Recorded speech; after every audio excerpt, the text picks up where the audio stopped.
사람아, 주께서 선한 것이 무엇임을 내게 보이셨나니 여호와께서 내게 구하시는 것은 오직 정의를 행하며 인자를 사랑하며 겸손하게 내 하나님과 함께 행하는 것이 아니냐.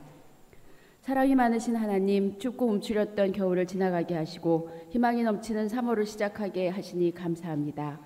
주의 백성들에게 새봄의 소망과 은혜를 내려주옵소서. 세상에서 살면서 거칠어지고 차가워진 마음을 따뜻하게 녹여주시고 옥토와 같이 부드럽게 일구어 주옵소서. 찬양과 기도와 말씀을 통해 우리의 마음밭에 심겨 아름다운 믿음의 싹으로 자라나게 하옵소서. 특별히 105주년 3.1절 국경일을 기억하며 민족을 위해 고귀한 피를 흘린 선열들을 기억하고 감사하게 하옵소서. 예수님의 이름으로 기원합니다. 아멘. 경배 찬송 32장 다 함께 부르시겠습니다.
성시 교독하시겠습니다.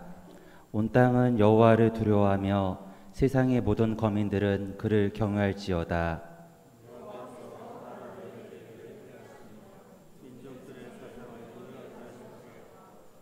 여호와의 계획은 영원히 서고 그의 생각은 대대에 이르리로다.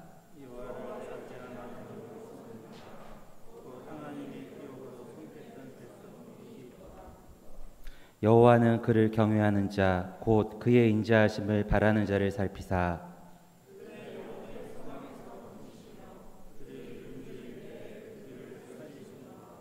우리 영혼이 여호와를 바라며 그는 우리의 몸과 방패시로다. 하여 우리가 주께 바라는 대로 주의 인자하심을 우리에게 베푸소서. 윤진희 교수님께서 우리를 대표하여 기도해 주시겠습니다. 다 같이 기도하시겠습니다. 부활의 능력으로 우리 민족의 새로운 길을 열어주신 하나님, 구속의 은총에 감격하여 마음과 뜻과 정성을 다해 예배의 자리로 나오게 하심을 감사드립니다. 자비로우신 하나님, 주님 앞에 설 때마다 저희의 부족함을 깨닫습니다. 옛사람이 이미 장사되었다는 사실을 확인했지만 살아가면서 그 사실을 자주 잊었습니다. 그 사실을 잃을 때마다 옛사람에 사로잡혀 죄를 범했고 사랑하는 사람들에게 아픔을 주었습니다. 주님의 사랑에 힘입어 기도하오니 저희의 죄를 용서하여 주옵소서. 이 시간에 다시금 성령의 은총을 부어 주셔서 옛사람을 벗어버리고 새 사람으로 살아가도록 축복하옵소서. 시간과 역사를 주관하시는 하나님, 하나님의 사랑, 나라 사랑 정신을 근간으로 1919년 3월 1일 민족을 위해 헌신한 수많은 선조들의 신앙을 기억합니다. 후손들이 선조들의 신앙을 본받아 국가와 국민을 위해 헌신하게 하시고 빛 대신 예수 그리스도의 복음을 전함으로 대한민국의 모든 영역 위에 예수 그리스도의 생명의 빛이 도래하게 하옵소서.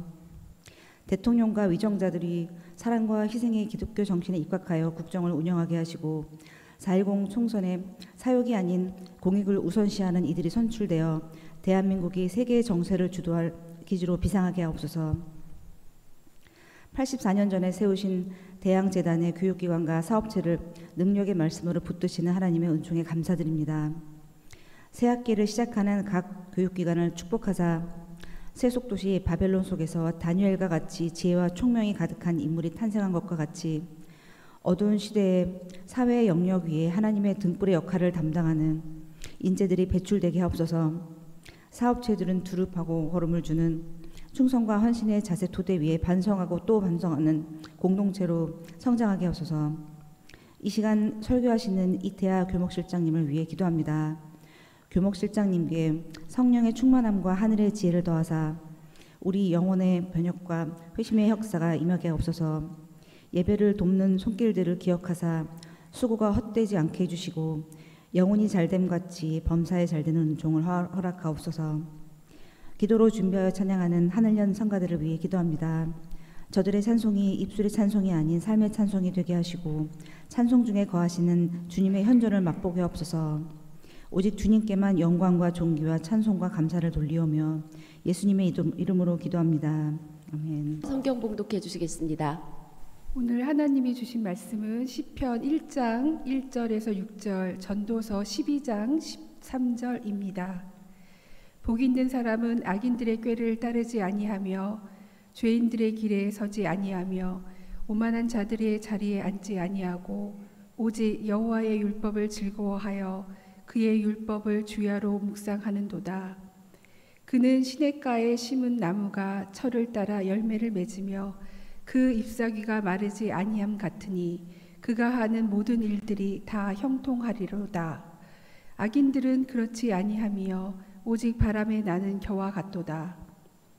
그러므로 악인들은 심판을 견디지 못하며 죄인들이 의인들의 모임에 들지 못하리로다. 무릇 의인들의 길은 여호와께서 인정하시나 악인들의 길은 망하리로다. 일의 결국을 다 들었으니 하느님을 경외하고 그의 명령들을 지킬지어다. 이것이 모든 사람의 본분이니라. 이는 하나님의 말씀입니다. 아멘. 하늘연 성가대의 특별 찬양이 있겠습니다.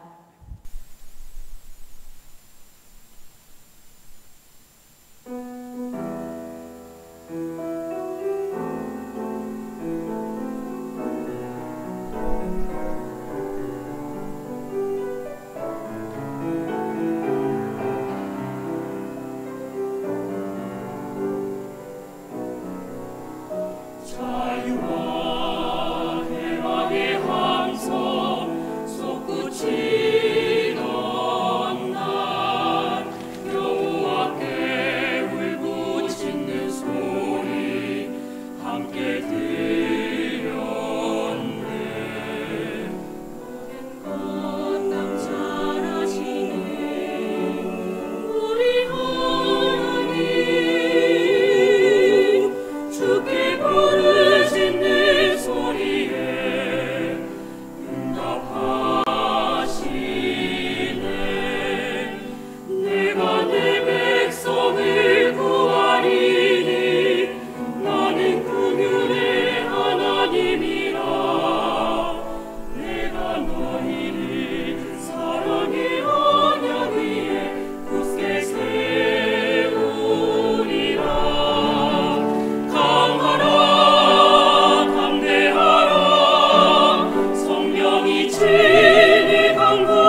교목실장님께서 복 있는 사람이란 제목으로 설교해 주시겠습니다. 오늘은 3.1절입니다. 오늘 그래서 특별히 복 있는 사람이라는 주제로 설교를 준비했습니다. 제가 공교롭게도 이승만 대통령과 생일날이 같습니다. 3월 26일. 그래서 작년 3월 말부터 지하철 무료 패스를 쓰게 됐습니다. 그래서 지하철을 공짜로 타기 시작했는데 저희 집사람도 저랑 초등학교 동창이거든요. 그래서 거의 같은 시기에 지하철 패스를 같이 서로 사이좋게 갖고 요즘 재미있게 지하철을 무료로 탑승하고 다닙니다. 그래서 보통 요즘은 주말에는 차를 이용하지 않고 주로 지하철로만 다닙니다. 그런데 흥미로운 사실을 하나 발견했습니다. 지하철 패스를 개찰구에 대면, 시니어 패스를 개찰구에 대면 행복하세요라는 말이 나옵니다. 근데 저는 모든 사람에게 다 나오는 줄 알았습니다. 근데 그게 아니더라고요. 이 시니어 패스 사용자에게만 행복하세요라는 말이 나오더라고요. 처음에는 우리나라 지하철 공사가 경로사상에 투철해서 이런 멘트를 넣나 보다 이렇게 처음에 생각을 했습니다. 근데 어느 날 문득 뉴스를 보다 보니까 지하철 패스, 시니어 패스의 부정 사용자가 그렇게 많다는 겁니다. 부모들이 자식들 출퇴근할 때 쓰라고 주고 그래서 알고 보니까 행복하세요라는 멘트를 넣은 이유는 지금 이 사람은 무료 승차자입니다 라는 말과 같은 말이었습니다. 그 사실을 알고부터 기분이 이상하더라고요. 그 멘트가 나올 때마다 무슨 무임승차자라는 것을 공표하는 것 같아서 굉장히 씁쓸한 마음이 들었습니다. 또 얼마 전에 지하철을 타고 내렸는데 지하철 입구에 어떤 아주머니가 저에게 반갑게 달려오더라고요. 그래서 뭐를 이렇게 내미는데 보니까 봉지예요. 비닐봉지인데 그 안에 크리네스 티슈와 사탕 몇 알이 들어있고 거기에 교회 전단이 들어있더라고요. 근데 교회 전단에 문구가 뭐라고 돼 있냐면 예수 믿으세요. 예수 믿고 행복하세요 라고 돼 있더라고요. 그래서 저는 교회 다닙니다. 예수 잘 믿고 그러면서 물건을 돌려주고 뒤돌아서서 가다가 이런 생각이 들었습니다. 예수를 믿으면 행복할까? 여러분은 어떠세요? 제 주변에 있는 예수 믿는다는 사람, 예수를 잘 믿는다는 사람들을 돌아다 보면 그리 행복해 보이지 않습니다. 그 점에 있어서는 저 역시 마찬가지입니다. 사실 오래전부터 무려 예수 믿은 지 한 50년도 넘은 것 같은데 제가 73년부터 믿었으니까 그런데 지나온 삶을 생각해 보면 그 긴 세월 사실 그리 행복하게 살지 않은 것 같습니다.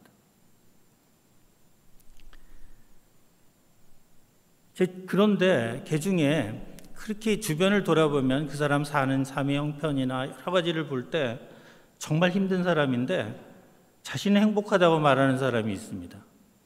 데살로니가 전서 5장 16절에서 18절에 보면 아주 유명한 말이 나오죠.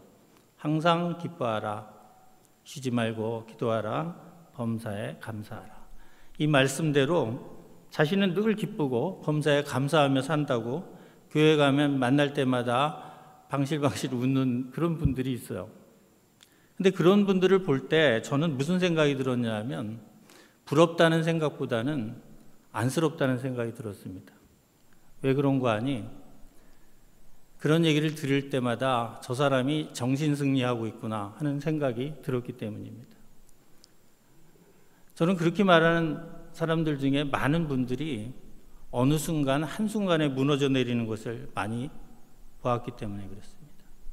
저 역시 굉장히 힘들게 살았고 또 어느 날 무언가 충만한 것 같으면, 성령이 충만한 것 같으면 웃고 감사하다고 얘기하고 기쁘다고 얘기했지만 어느 정점에 이르면 저 역시 무너져 내리는 경우가 숱하게 많았기 때문에 그렇습니다. 요즘은 부모들에게 학부형들에게 자녀가 어떻게 나중에 살았으면 좋겠습니까? 하고 물으면 대부분의 부모들이 이렇게 말합니다. 행복하게 살았으면 좋겠다라고 말합니다.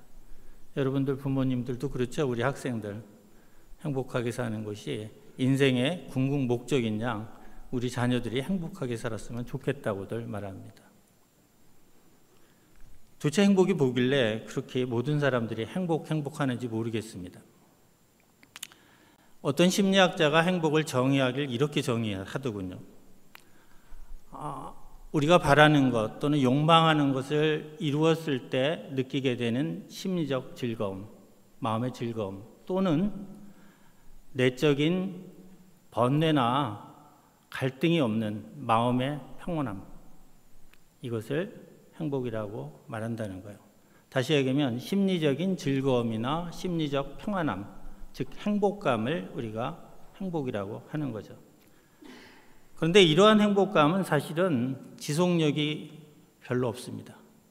사실은 굉장히 짧고 또 우리는 그러한 행복을 채우면 채울수록 더 강한 행복을 요구하게 마련입니다.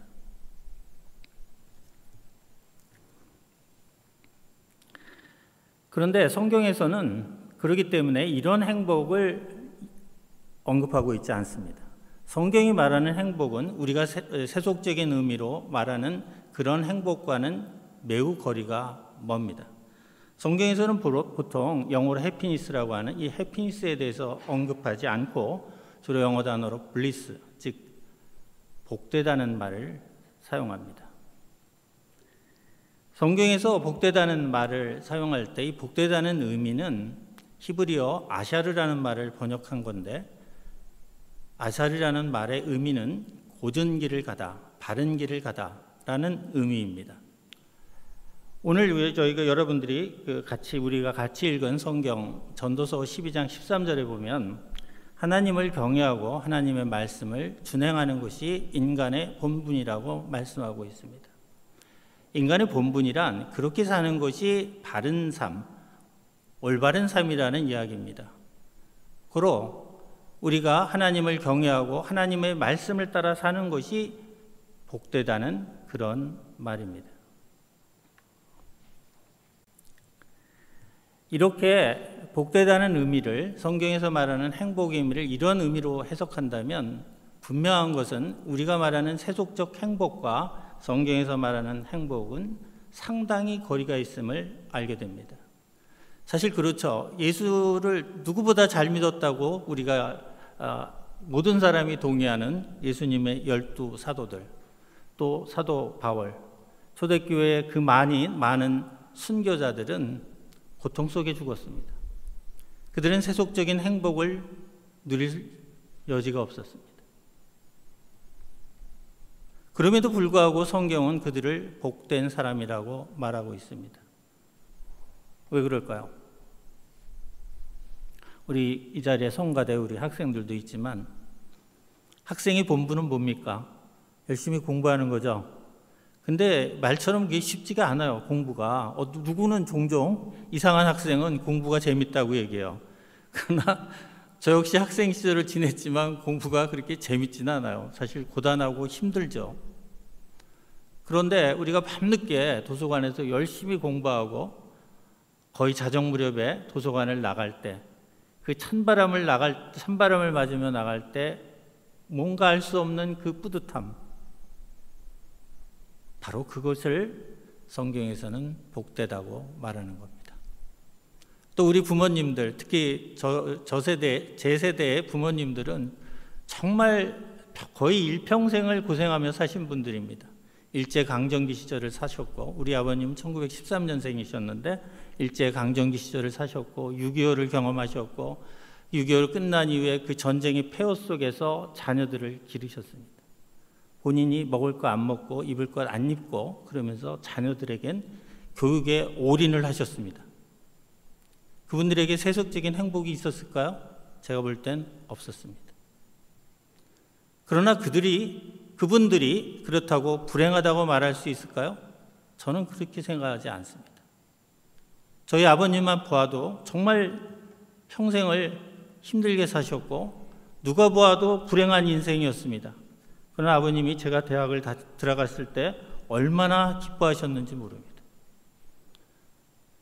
아버님은 속으로 이제 본인이 해야 될 바를 다 했다고 생각하셨던 것 같습니다.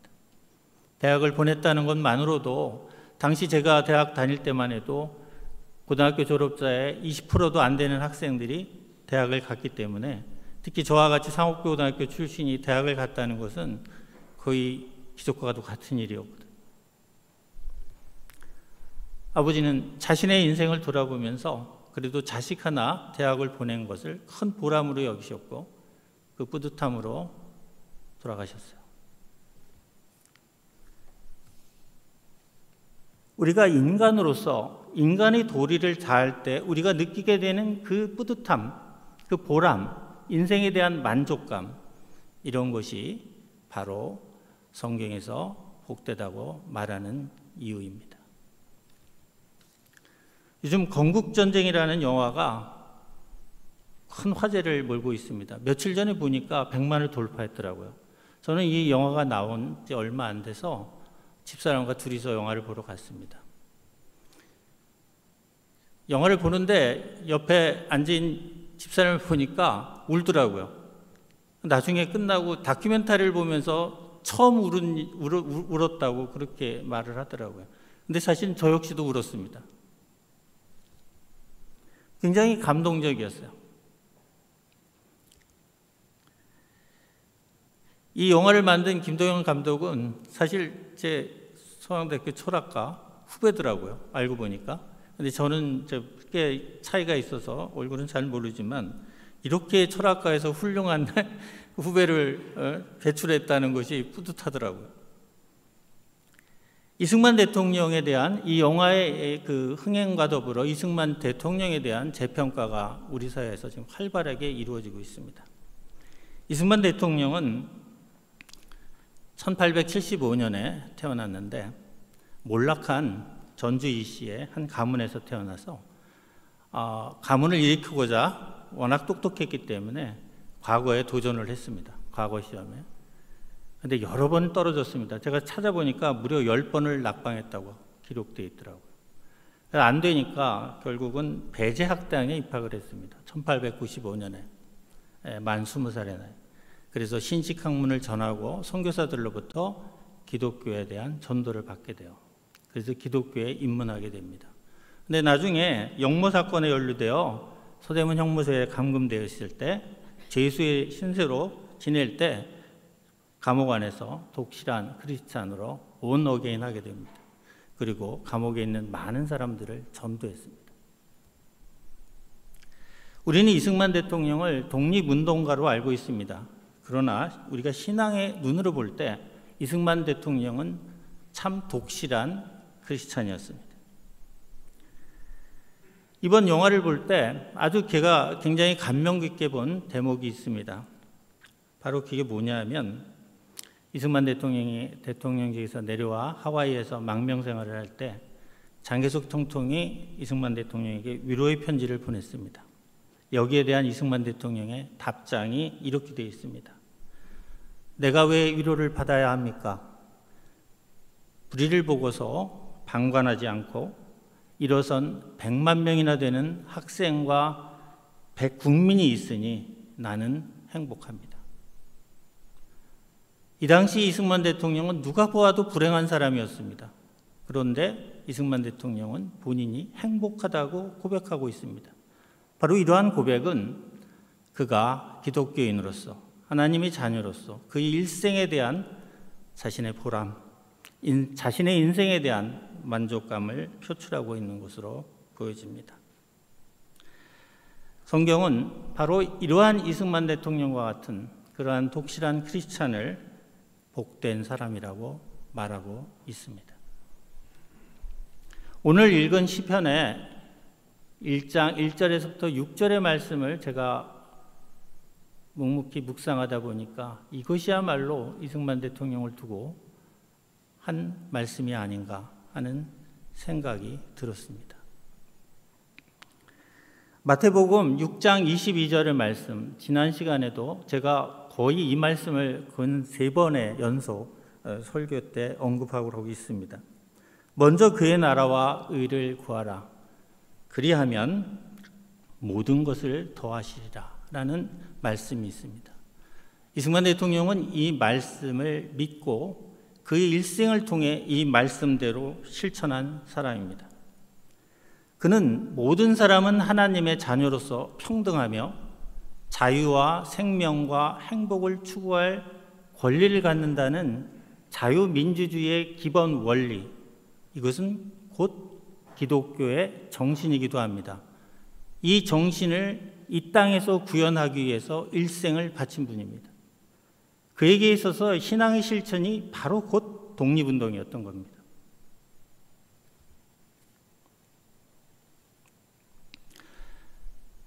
이승만 대통령을 포함하여 1900년대 초에 한국의 기독교인들은 숫자는 아주 미미했습니다.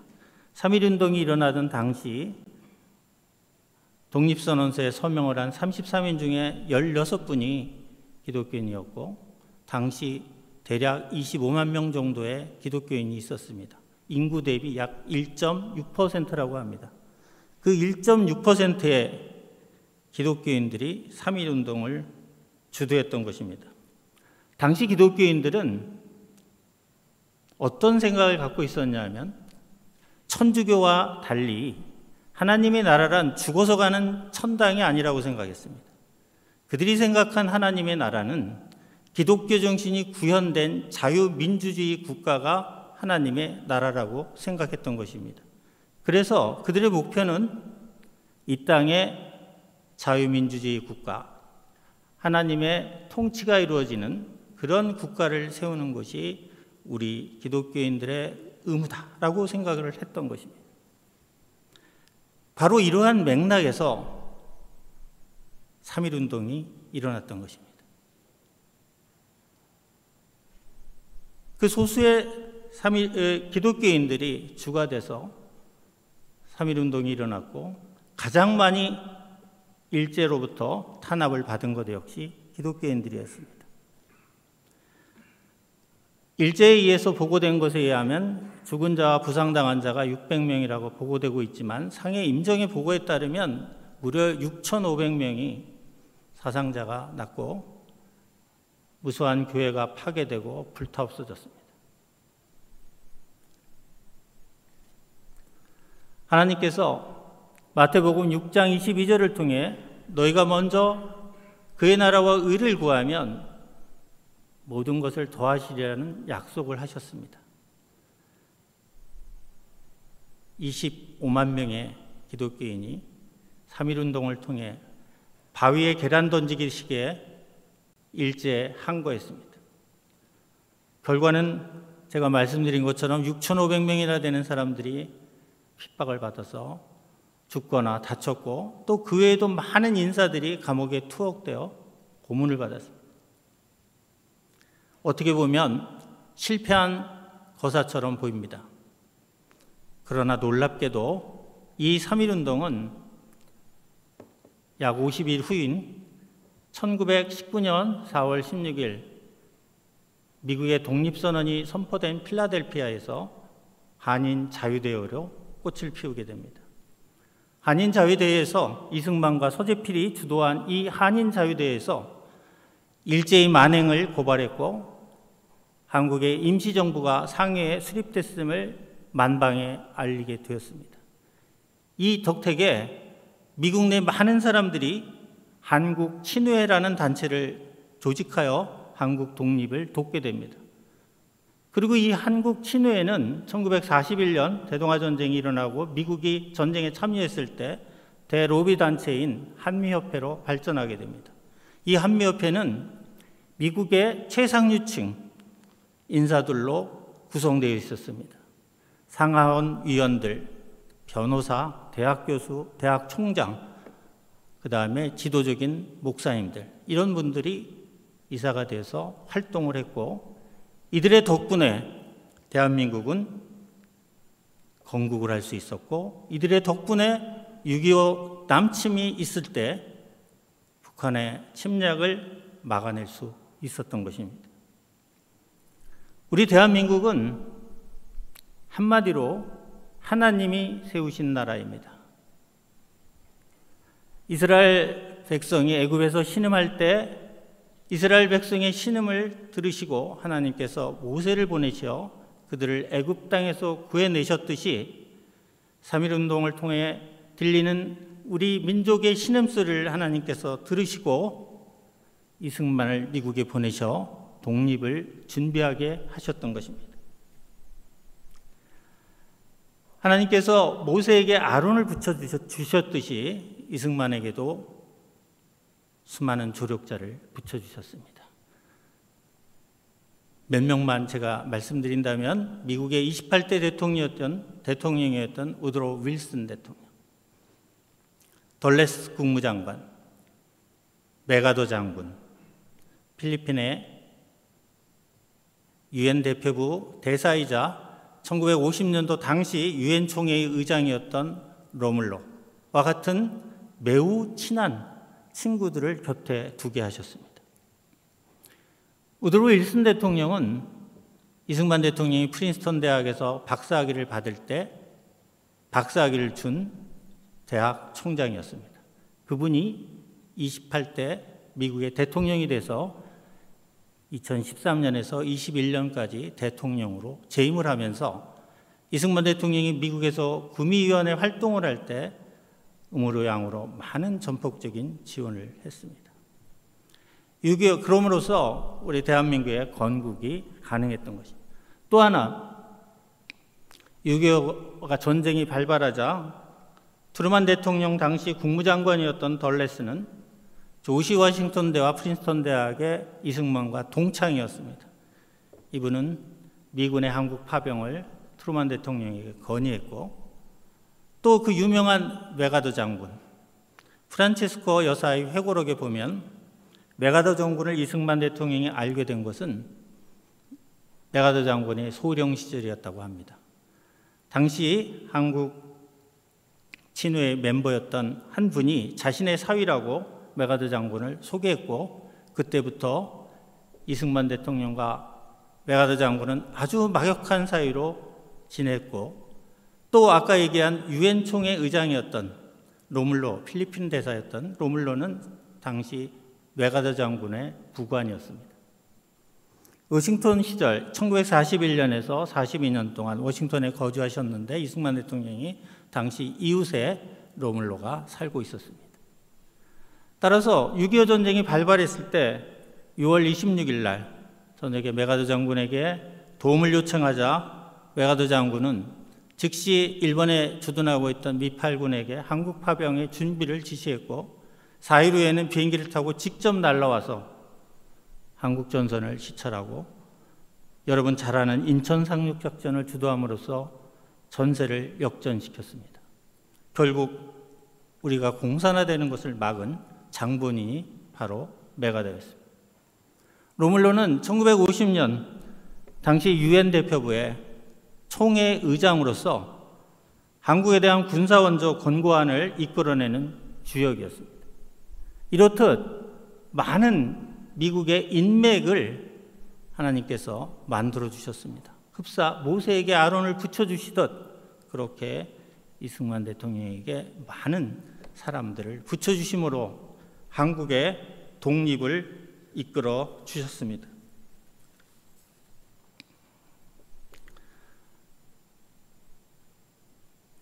얼마 전 보도를 보니까 대한민국이 작년인가 세계 미국 언론사에서 평가한 걸 보니까 세계 6위라고 이렇게 평가가 됐습니다. 근데 요즘 보니까 또 다시 5위권으로 한 단계 올라간 것 같습니다. 경제적으로나 군사적으로 이제 대한민국은 어느 누구도 이론을 제기하지 않는 정말 강국이 됐습니다. 그런데 건국전쟁은 아직 끝나지 않았습니다. 자유민주주의와 사회주의의 이 싸움은 아직 결판이 나지 않았습니다. 1953년 6.25 전쟁이 종료된 이후 지금 무려 71년이 흘렀습니다. 대략 70년이 흘렀는데 오늘날만큼 사회주의 세력의 준동이 심한 때는 없었던 것 같습니다. 우리 사회 곳곳에 좌에게 뿌리가 깊이 박혀 있고 자유민주주의의 진영을 흔들고 있습니다. 우리는 이 전쟁에서 반드시 승리해야만 합니다. 우리가 이 전쟁에서 승리하는 길은 3.1운동 정신을 계승하는 것입니다. 그리하여 이제는 사회주의 좌익 세력에 담대히 맞서는 것이 필요합니다. 그러면 그 이후에 모든 일은 하나님께서 맡아주실 것입니다.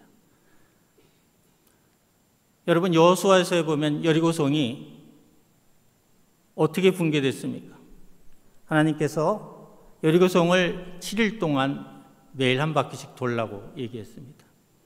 사실 어떻게 보면 황당한 이야기입니다. 여리고성을 언약궤를 메고 매일 한 바퀴씩 돌고 마지막 7일 날은 7바퀴를 돌고 제사장이 양강나팔을 부르자 모든 백성이 함성을 질렀습니다. 그러자 여리고성이 무너졌다는 것입니다. 이것을 우리가 3.1운동에 비추어 생각해 본다면 매우 쉽게 이해할 수가 있습니다.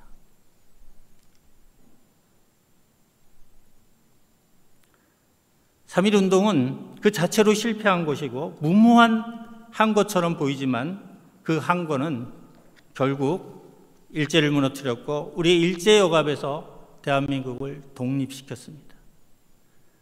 지금 사회주의의 준동이 만만치 않습니다. 어떻게 그 문제를 해결해야 될지 정말 막막합니다. 그러나 우리가 분연히 맞서 이제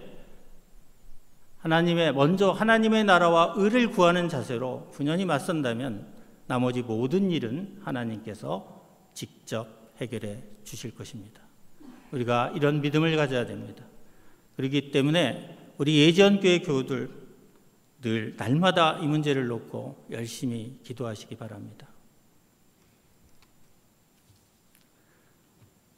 잠시 기도하겠습니다. 사랑과 은혜의 하나님 아버지, 오늘은 104년 전 이 땅에 3.1운동이 일어났던 날입니다. 3.1 만세운동은 이 땅에 사는 하나님의 백성이 하나님께 우리 민족의 고난을 알린 날이며 하나님께서는 우리의 신음소리에 응답하시어 우리를 일제히 압제해서 구해주셨습니다. 오늘날 대한민국이 자유민주주의의 진영을 선도하는 세계 5위권의 경제 및 군사강국이 될 수 있었던 것은 전적으로 주님의 은혜와 사랑이 있었기 때문입니다. 주님, 우리 대한민국은 지금 초강대국으로 나아가느냐 아니면 쇠퇴의 길로 들어서느냐는 갈림길에 서 있습니다. 앞으로 우리의 향방을 결정짓는 것은 정치나 경제의 문제가 아니라 이 나라를 친히 세우시고 지금껏 함께해 주신 하나님이 이 나라와 함께해 주시냐에 달린 것임을 우리 모두가 깨닫게 해 주시옵소서. 이를 위해 이 자리에 있는 우리 예지원교회 교우들이 먼저 영적으로 깨어있게 해 주시옵고 먼저 하나님의 나라와 그 의를 구하는 복 있는 사람으로 살게 해 주시옵소서. 우리가 마음으로 무엇을 경영하던 그것을 이루시는 분은 주님임을 고백합니다. 주님, 연약한 저희를 붙잡아 주시고 다시금 주님의 은혜를 생각하며 우리에게 주어진 시대적 소명을 깨닫게 해 주시옵소서. 이 모든 말씀 주 예수 그리스도의 이름으로 기도합니다. 아멘. 은혜의 말씀 감사합니다. 이 시간은 헌금 봉헌 및 헌금 기도 순서입니다. 찬송가 50장 1절 3절 부르실 때 장혜원 교수님께서 드려진 예물 봉헌과 기도해 주시겠습니다.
은혜로우신 하나님, 복된 날을 허락하셔서 예배하며 은혜 받는 귀한 시간을 허락하시니 감사를 드립니다. 예지원 교회에 속한 저희 각자의 신앙이 105년 전 3월 1일 민족을 이끌어 독립을 외치고 희망을 주었던 민족 선구자적 역할을 감당할 수 있도록 인도하옵소서. 날마다 저희들에게 적당한 물질을 주셔서 부족함 없이 살아가게 하시니 감사합니다. 이 시간 주님의 사랑과 은혜를 기억하며 드리는 예물을 받아 주옵소서. 좋으신 하나님, 저희들이 세상에 살면서 물질 때문에 고통당하지 않게 하시고 시험에 들지 않게 하시며 늘 주님을 섬기는 믿음을 허락하옵소서.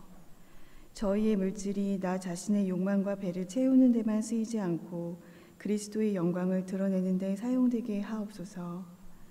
축복의 근원 되시는 우리 주 예수 그리스도 이름 받들어 기도합니다. 아멘. 최경자 목사님 나오셔서 환영 및 광고해 주시겠습니다. 3월 3일 주일 예배에 참석해 주셔서 감사합니다. 주님의 평화가 가득하시길 빕니다. 3월의 기도 제목입니다. 대항학원 산하 각급 학교의 개강과 순조로운 학사 일정을 위해 기도해 주시기 바랍니다. 채플 세종 수요 예배, 외국인 학생 채플인 애지영 강좌, 세종 주일 예배를 위해 기도해 주시기 바랍니다. 캠퍼스 사역을 책임지고 있는 교목실을 위해 기도로 힘을 실어 주시기를 바랍니다. 이번 4월 국회의원 선거가 대한민국의 올바른 국가 정체성을 확립하는 계기가 될 수 있도록 기도해 주시기 바랍니다. 공지사항입니다. 애지원교회 예배에 참여해 주셔서 감사합니다. 어디서 예배를 드리던 영과 진리로 예배한다면 주님께서 그 예배를 흠양해 주실 것입니다. 사순절 기간입니다. 예수님의 순환을 생각하며 말씀과 기도로 이 기간을 보내시기를 바랍니다. 3월 8일 금요일부터 신학원 강의가 시작됩니다. 이번 학기는 주원준 교수의 구약학 강의입니다. 관심이 있으신 분은 교목실로 문의하시기를 바랍니다. 자세히 안내해 드리겠습니다. 애지원교회 온라인 계좌를 안내합니다. 화면에 송출되는 계좌번호를 참조하시기를 바랍니다. 화면으로 주일 예배 순서를 맡아주시는 분들이 나가고 있습니다. 예배를 위해 봉사해 주시고 헌신해 주셔서 감사드립니다. 이상으로 환영 및 광고를 마치겠습니다. 한 주간도 주님의 평강이 가득하시기를 기도합니다. 다 같이 3.1절을 기억하며 애국가를 부르신 후 주기도문으로 예배를 마치겠습니다.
하늘에 계신 우리 아버지, 아버지의 이름을 거룩하게 하시며 아버지의 나라가 오게 하시며 아버지의 뜻이 하늘에서와 같이 땅에서도 이루어지게 하소서.